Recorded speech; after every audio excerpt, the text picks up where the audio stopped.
अस्सलामुअलैकुम।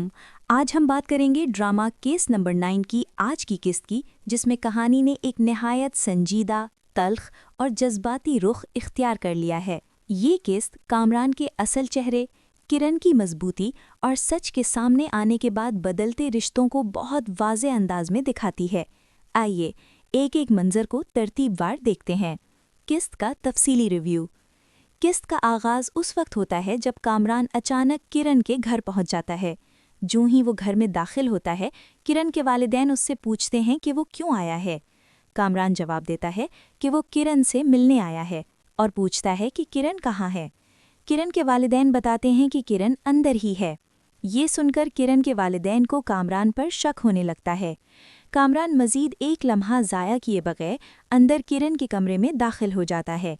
इधर किरण पहले ही कामरान की गाड़ी का हॉर्न सुन चुकी होती है और उसे अंदाज़ा हो जाता है कि कामरान आ चुका है। कामरान कमरे में दाखिल होकर किरण से पूछता है कि तुम मेरी कॉल्स क्यों नहीं उठा रही थीं? मैंने तुम्हें इतनी कॉल्स की। ये सुनकर किरण शदीद गुस्से में आ जाती है और कहती है कि तुम जानते हो क्या हुआ है, मुझे तुम्हारा सच पता चल चुका है कामरान। कामरान फ़ौरन सफाई पेश करने की कोशिश करता है और कहता है कि मैं तुम्हें इस सब की वजाहत दे सकता हूँ, मगर किरण सख्त लहजे में जवाब देती है कि मुझे तुम्हारी किसी वजाहत की ज़रूरत नहीं। इस पर कामरान कहता है कि मैंने ये सब अपने लिए नहीं किया, बल्कि तुम्हारे और ज़ोई के लिए किया, हमारे बिजनेस के लिए किया। ये सुनकर किरण मज़ीद भड़क जाती है और चीख कर कहती है कि मेरा और ज़ोई का नाम मत लो। तुम्हें इस वक्त इस बात का ख्याल क्यों नहीं आया जब तुम उस मासूम लड़की का रेप कर रहे थे? कामरान मज़ीद बहाने बनाने की कोशिश करता है, लेकिन किरण अब उसकी किसी बात में आने को तैयार नहीं होती। कामरान कहता है कि मुझे एक मौका दे दो, मैं बहुत अच्छा इंसान बन जाऊंगा। किरण गुस्से में आकर उसे धक्के देकर कमरे से बाहर निकाल देती है। जूं ही कामरान बाहर आता है, उसे अपनी बेटी ज़ोई नज़र आती है, जिसे मुलाजिमा ने उठाया हुआ होता है। कामरान फ़ौरन ज़ोई को अपने पास ले लेता है और दोबारा किरण के कमरे में चला जाता है। वो ज़ोई के नाम पर किरण को जज्बाती करने लगता है और कहता है कि इसे लिखो, क्या तुम ज़ोई के साथ ऐसा कर सकती हो? क्या तुम चाहती हो कि मैं जेल चला जाऊं और दुनिया हमारी बेटी को ताने दे कि उसका बाप रेपिस्ट है? ये सुनकर किरण को और ज़्यादा गुस्सा आता है और वो कहती है कि बस करो कामरान, ज़ोई के नाम पर मुझे जज्बाती ब्लैकमेल करना बंद करो। कामरान फिर कहता है कि मुझे माफ़ कर दो, अब से तुम जो कहोगी मैं वही करूँगा। किरण सख्ती से जवाब देती है कि बस यहाँ से चले जाओ और दोबारा कभी वापस मत आना। कामरान कहता है कि ठीक है, मैं चला जाऊँगा, मगर जाते हुए मुझे वो वीडियो फुटेज दे दो। पहले तो किरण मुज़ाहिमत करती है, मगर कामरान धमकी आमेज़ लहजे में कहता है कि मुझे सख्ती पर मजबूर मत करो। आखिरकार किरण फुटेज उसे दे देती है। कामरान फुटेज लेकर कमरे से बाहर आता है। आगे किरण के वालिदैन उससे पूछते हैं कि क्या मसला है। किरण के वालिद अपने शक का इजहार करते हैं। इस पर कामरान जज्बाती अंदाज में कहता है कि इस मुश्किल वक्त में मुझे आपके साथ की ज़रूरत है, आपके सिवा मेरा है ही कौन? फिर वो कहता है कि मुझे अभी जल्दी है, बाद में आपसे बात करूँगा, और घर से निकल जाता है। कामरान गाड़ी में बैठकर समंदर की तरफ चला जाता है। वहाँ जाकर वीडियो फुटेज को तोड़कर समंदर में फेंक देता है। इसके बाद वो गाड़ी में बैठकर इंस्पेक्टर शफीक से होने वाली बात याद करता है, जिसमें उसे एसपी ज़ुहैब के बारे में वार्न किया गया था।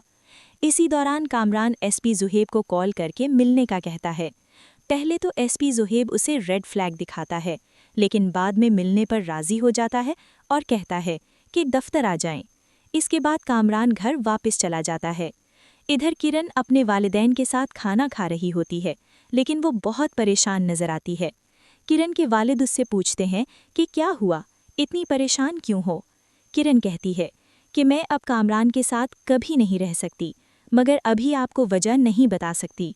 माँ मज़ीद सवाल करती है तो किरण गुस्से में आ जाती है, फिर अपनी माँ से लिपटकर रोने लगती है। अगली सुबह किरण रोहित को मैसेज करती है। रोहित ये मैसेज मनीषा को दिखाता है। मनीषा कहती है कि जवाब ना दो, इसे इग्नोर करो। थोड़ी देर बाद किरण रोहित को कॉल करती है और कहती है कि मोबाइल स्पीकर पर लगाओ। वो रोहित और मनीषा दोनों से मुआफ़ी मांगती है और कहती है कि अब उसे कामरान के बारे में सारा सच पता चल गया है। रोहित और मनीषा हैरान हो जाते हैं और कोई जवाब नहीं देते। रोहित सिर्फ बाय कहकर कॉल काट देता है। दूसरी तरफ सहर और उसके घर वाले केस पर बात कर रहे होते हैं। साद बताता है कि सुबह से मीडिया वाले इंटरव्यू के लिए पैगामात भेज रहे हैं। सहर के वालिद कहते हैं कि ये फैसला सहर अपनी मर्जी से करेगी। अली भी इसकी तायीद करता है। सहर कहती है कि वो अभी कोई इंटरव्यू नहीं देना चाहती। इसी वक्त सहर को किरण का मैसेज आता है जिसमें वो माफ़ी मांगती है, लेकिन सहर के घर वाले और अली इस मैसेज को इग्नोर करने का मशवरा देते हैं और कहते हैं कि ये भी उनकी कोई चाल हो सकती है। कामरान एसपी ज़ुहैब से मिलने थाने जाता है, लेकिन एसपी ज़ुहैब उसे इंतज़ार करवाता है और कहता है कि वो मीटिंग में मसरूफ़ हैं। असल में वो जानबूझकर कामरान को इंतज़ार करवा रहा होता है। आधा घंटा गुजर जाता है। कामरान दोबारा पूछता है तो एसपी ज़ुहैब उसे अपने ऑफिस में बुला लेता है। कामरान इशारों किनायों में केस से दूर रहने का कहता है, मगर एसपी ज़ुहैब उसे ज़्यादा बोलने नहीं देता और कहता है कि आपके लिए बेहतर यही है कि केस की साफ और शफ़ाफ तफ्तीश होने दें। कामरान फ़ौरन कहता है कि मैं बेकसूर हूँ और तफ्तीश होनी चाहिए। एसपी ज़ुहैब जवाब देता है कि फिर आपको परेशान होने की ज़रूरत ही नहीं और उसे रुख्सत कर देता है। आने वाली किस्त की झलक। अगली किस्त में हम देखेंगे कि कामरान एक टीवी चैनल को इंटरव्यू देगा, जहां वो मजहबी रंग देकर अपनी कहानी को दुरुस्त और ख़ुद को मजलूम साबित करने की कोशिश करेगा ताकि अवाम को गुमराह कर सके। ये सब देखकर मनीषा, रोहित और किरण ये सोचेंगे कि ये इंसान दिन ब दिन मज़ीद गिरता जा रहा है। इंस्पेक्टर शफीक इंटरव्यू देखकर कहेगा कि ज़िंदगी में पहली बार मैंने अपने से भी ज़्यादा घटिया इंसान देखा है। दूसरी जानिब सहर भी खुलकर इंटरव्यू देने और अपनी साइड ऑफ स्टोरी अवाम के सामने लाने के बारे में सोचेगी। नाजरीन, आज की किस्त ने ये वाजे कर दिया है कि सच को जितना भी दबाने की कोशिश की जाए वो किसी न किसी शक्ल में सामने आ ही जाता है। आपका क्या ख्याल है? क्या कामरान अपने अंजाम से बच पाएगा या सहर और सच की जीत होगी? अपनी राय कमेंट्स में ज़रूर दें। वीडियो पसंद आए तो लाइक करें, चैनल को सब्सक्राइब करें और अगली किस्त के रिव्यू के लिए हमारे साथ जुड़े रहें।